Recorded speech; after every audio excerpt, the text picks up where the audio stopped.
multi-time frame analysis is exactly what it says on the tin. It is simply the process of analyzing multiple timeframes in conjunction with one another. It all starts from building the story from the higher timeframes first, all the way down to our lower timeframes. And a very simple way of understanding this would be the lower you go, the more price action you see, and the more price action you see, the more information you gather. And the more information you gather, the more confirmation you have, right? Another way to interpret this would be to think about zooming in on a high resolution image. So let's take the world, for example. If you're looking at Earth from space, right, and you see the whole world as one, with all of the continents together in essentially one big, beautiful sphere, you can then start to zoom in and notice individual continents. And then you zoom in again and you start to see individual countries. And then you zoom in even more and you start to see counties and states within those countries. And then zooming in again, you can start to see cities within those counties. And within those cities, you start to see districts. And zooming in on those districts, you can now start to see roads and buildings. And then zooming in even more, you can now start to see trees, traffic lights, and us humans. So simply put, the timeframes that are available for us to use are there to view data in more resolution. Okay, so we can think about timeframes as a zoom or magnification tool as we move from the higher timeframes all the way down to the lower timeframes, viewing the same price data, but in more detail and more resolution. So as we're learning, multi-timeframe analysis starts by looking at the higher timeframes first. Now, the reason we start by looking at the higher timeframes first is the higher timeframes, such as the monthly or the weekly, for example, take much longer to form and therefore are going to hold a lot more information, right? Now, depending on your trading style, your higher timeframes might be the monthly and the weekly, and your medium timeframes might be the daily and the 4 hour.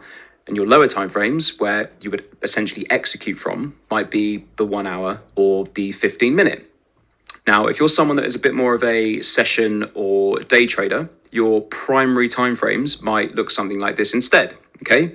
Now, we're going to talk about primary timeframes in a bit more detail shortly, but for now, this should help us visualize how the lower you go, the more information you see from a top-down analysis perspective, okay?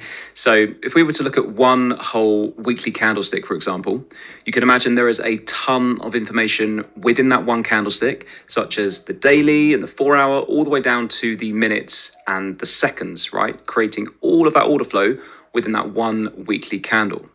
So as you can see, one single weekly candle is made up of 5 daily candles. Now, that's just the FX market, by the way, because the crypto market is open 24/7. So one daily candle is made up of 6 4-hour candles, and one 4-hour candle is made up of 16 15-minute candles. And then one 15-minute candle is obviously made up of 15 1-minute candles. Okay, so as we've learned, the higher timeframe candles take much longer to form, which means they hold a lot more information within them. So as we really start to zoom in and work our way down into the lower timeframes, this enables us to be extremely accurate when it comes to timing our entries on the lower timeframes, but still being aware of the prevailing higher timeframe trend, allowing us to ride the direction of that large order flow. Okay, so hopefully you should now be quite familiar with this diagram, which is of course a price model representing a bearish trend, making a series of lower lows and lower highs.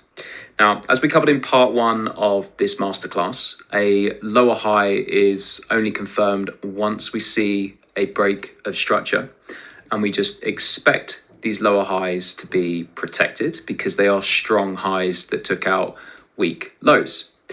And we just assume that this trend will remain bearish until that expectation fails, until price switches bullish and takes out that strong protected high. Now, this trend is made up of a series of runs moving with trend and runs moving against trend. So these runs can also be seen as impulse and corrections. As in a bearish trend, we will typically see fast-moving, strong, impulsive moves to the downside, right, with trend, followed by slower corrective pullbacks, which are obviously against trend, followed by stronger impulsive moves to the downside with trend, followed by slower corrective pullbacks against trend. And this is the natural progression of the market: impulse, correction, impulse, correction, impulse. Okay, so all of these runs collectively make up a trend. Now, notice how we are essentially just looking at one time frame at the moment, which of course is the black line. So what we're now going to do is introduce another time frame into the mix, which is where the magic starts to happen, right? As we look at things from a multi-time frame perspective. So here you can see that we have a higher and a lower time frame. So the black line being our higher time frame and the blue line being our lower time frame. Now, a higher time frame is not necessarily one specific time frame, as this will differ from trader to trader depending on your personal style. But simply put, a higher time frame is any time frame that is higher than the previous, right? So for example, the daily time frame is obviously higher than the 4-hour. Now, remember in the previous diagram, I explained that a trend is made up of a series of runs moving with trend and also against trend. So when we think about this concept, but from a multi-time frame perspective, we can see that a higher time frame run is in fact a lower time frame trend, right? So a higher time frame run is in fact a lower time frame trend. So what does this actually mean? Well, we can see that the black line, being those higher time frame runs, are making up a series of lower lows and lower highs.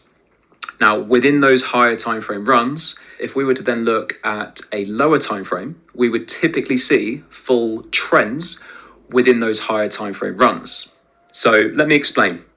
Starting here, we can see that our higher time frame is clearly bearish, making a series of lower lows and lower highs, right? Exactly the same as the first diagram. So this first sort of pro-trend impulsive leg to the downside, it creates a low. Price then starts to pull back, which is the corrective counter-trend pullback. We then get another impulsive leg to the downside. We get a break of structure, taking out that weak low, which then confirms our lower high. We then get a counter-trend corrective pullback. We then get another impulsive pro-trend run to the downside, taking out that weak low, okay, which then confirms our lower high, so on and so forth. So yeah, that's the higher time frame story and trend. Now, within the higher time frame runs, we can obviously see much more going on with trends forming within those higher time frame runs. So within this first higher time frame bearish run to the downside, we can see that the lower time frames, right, being the blue line, were in fact making a series of lower lows and lower highs. Now, because the market's a fractal, what happens on the higher time frames must first happen on the lower time frames, okay? So what we'll see in a higher time frame bearish run is the lower time frames making a series of lower lows and lower highs. And then as the higher time frames start to pull back, we will first see the lower time frame switch trend, okay? Now, I'll just say that one last time. In this bearish higher time frame run to the downside, the lower time frame trend will be making a series of lower lows and lower highs. So once the lower time frame then switches from bearish to bullish, that is our signal that the higher time frame pullback is now in play, okay? So now the lower time frame has switched from bearish to bullish because price has taken out that strong protected high. We've had a break of structure. We can now look to follow the lower time frame structure and we can look to catch these higher lows, right? So now the lower time frame structure is bullish, making a series of higher highs and higher lows. And then as soon as the lower time frame trend switches bearish again, taking out that strong protected low, our higher time frame and lower time frame trend are now aligned, and we would just expect the lower time frame trend to remain bearish until it switches bullish again. So as you can see, we have our protected lower highs in place, and we can just look to try and catch these lower highs following the larger higher time frame trend. And then when the lower time frame trend switches bullish again, That's our signal that it's likely the higher time frame pullback is now in play. So then the lower time frame structure switches bullish, making higher highs and higher lows to facilitate that higher time frame pullback. And again, when the lower time frame structure switches bearish again, okay, now we have structural alignment between the higher time frame and the lower time frame, and then we would just expect the lower time frame trend to remain bearish, so on and so